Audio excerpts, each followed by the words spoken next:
কোনো অবস্থাতেই বাংলাদেশের ক্রিকেটার কিংবা বাংলাদেশের মর্যাদা অবমাননা মেনে নেওয়া হবে না, এমন কঠোর বার্তায় দিয়েছেন ক্রীড়া উপদেষ্টা ডক্টর আসিফ নজরুল। মুস্তাফিজুর রহমানকে ঘিরে আইপিএল বিতর্কে তিনি স্পষ্ট ভাষায় জানিয়েছেন এ ধরনের আচরণ বাংলাদেশের জন্য অগ্রহণযোগ্য। আগামী আইপিএলে কলকাতা নাইট রাইডার্সের হয়ে খেলার কথা ছিল বাংলাদেশি পেসার মুস্তাফিজুর রহমানের, কিন্তু ভারতের ক্রিকেট বোর্ড বিসিসিআই এর নির্দেশে শেষ মুহূর্তে তাকে স্কোয়াড থেকে বাদ দেওয়া হয়। অভিযোগ উঠেছে ভারতের উগ্রপন্থী একটি গোষ্ঠীর চাপের কারণেই এই সিদ্ধান্ত নেওয়া হয়েছে। এ ঘটনার পর বড় প্রশ্ন উঠেছে, ভারতের অনুষ্ঠিতব্য টি-20 বিশ্বকাপে বাংলাদেশের ক্রিকেটাররা আদৌ কতটা নিরাপদ থাকবেন। ইতিমধ্যেই জানা গেছে নিরাপত্তাজনিত কারণে পাকিস্তান তাদের ম্যাচ ভারতের বাইরে খেলবে। একই যুক্তিতে বাংলাদেশও তাদের বিশ্বকাপের ম্যাচগুলো ভারতের বদলে শ্রীলঙ্কায় আয়োজনের জন্য আইসিসির কাছে আবেদন জানিয়েছে। ডক্টর আসিফ নজরুল তার ফেসবুক পোস্টে জানান, চুক্তিবদ্ধ হওয়া সত্ত্বেও যদি একজন বাংলাদেশি ক্রিকেটার ভারতে খেলতে না পারেন, তাহলে পুরো বাংলাদেশ দল সেখানে খেলবে, এটা কিভাবে সম্ভব। তিনি এই ঘটনায় তীব্র নিন্দা ও প্রতিবাদ জানিয়েছেন।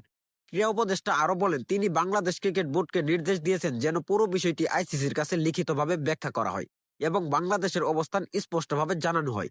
দেশের ক্রিকেটারদের সম্মান ও নিরাপত্তা রক্ষা করা সরকারের দায়িত্ব, এ বিষয়ে কোনো আপোস করা হবে না।